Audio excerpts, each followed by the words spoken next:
Pakistani senator Syed Ali Zafar ने शाहबाज शरीफ के नेतृत्व वाली सरकार से आग्रह किया है कि वो जम्मू एवं कश्मीर के पहलगाम में 22 अप्रैल को हुए आतंकवादी हमले के बाद सिंधु जल संधि को निलंबित करके भारत द्वारा गिराए गए जल बम को निष्क्रिय करे।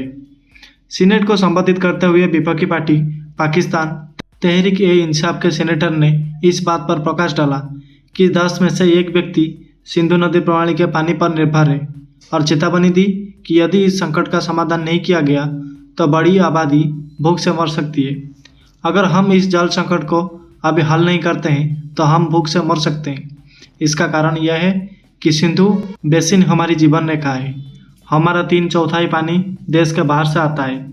जाफर ने कहा कि हर 10 लोगों में से 9 लोग अंतर्राष्ट्रीय सीमा पर अपना जीवन व्यतीत कर रहे हैं। उन्होंने कहा कि आंकड़ों के अनुसार हमारी 90% फैसले इसी पानी पर निर्भर है। हमारे सभी बिजली परियोजनाएं और बांध इसी पानी पर बने हैं। इसीलिए हमें समझना चाहिए कि ये हमारे ऊपर लटके पानी के बम की तरह है। हमें इसे निष्क्रिय करना होगा। हमें इसका समाधान भी करना होगा। पहलगाम आतंकी हमले के बाद जिसमें 26 लोग की जान चली गई थी, भारत ने सीमा पर आतंकवाद को समर्थन देने के मामले में पाकिस्तान को कड़ा संदेश देने के लिए सिंधु जल संधि को स्थगित करने सहित कई उपायों की घोषणा की थी। पहलगाम हमले और ऑपरेशन सिंदूर के बाद सीमा पर तनाव बढ़ने के बाद भारत और पाकिस्तान तत्काल युद्ध विराम पर सहमत हुए, जबकि पाकिस्तान ने बिना किसी शर्त के युद्ध विराम स्वीकार कर लिया। भारत ने अपने पड़ोसी के खिलाफ कई दंडात्मक उपाय जारी रखे।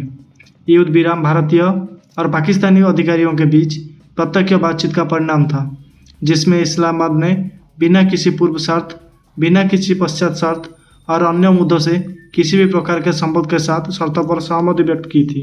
सिंधु जल संधि ने पाकिस्तान को 3 पश्चिम नदियों सिंधु, झेलम और चेनाब के जल पर नियंत्रण की अनुमति दी, जबकि भारत को पूर्व नदियों रावी, सतलुज और ब्यास तक पहुंच प्रदान की। ये जल पाकिस्तान की सिंचाई और पेयजल आवश्यकताओं के लिए महत्वपूर्ण है और देश को लगभग 80% जल उपलब्ध कराते हैं। विश्व बैंक समर्थित IWT को निलंबित करने के भारत के फैसले का ये मतलब है कि पश्चिम नदियों और उनकी सहायक नदियों से पानी का प्रवाह बाधित हो गया है, जहां भी भारत का नियंत्रण है। हालांकि प्राकृतिक चैनल बहते रहते हैं, लेकिन भारत के इस कदम से कथित तौर पर भीषण गर्मी के बीच पाकिस्तान के कुछ हिस्सों में पीने की पानी की आपूर्ति प्रभावित हुई है। इस्लामाबाद ने समझौते के निलंबन को युद्ध की कार्रवाई करार दिया, जबकि नई दिल्ली ने कहा कि सिंधु जल संधि तब तक स्थगित रहेगी जब तक पाकिस्तान द्वारा सीमा पर आतंकवाद को विश्वसनीय और परिवर्तनीय रूप से रोक नहीं दिया जाता।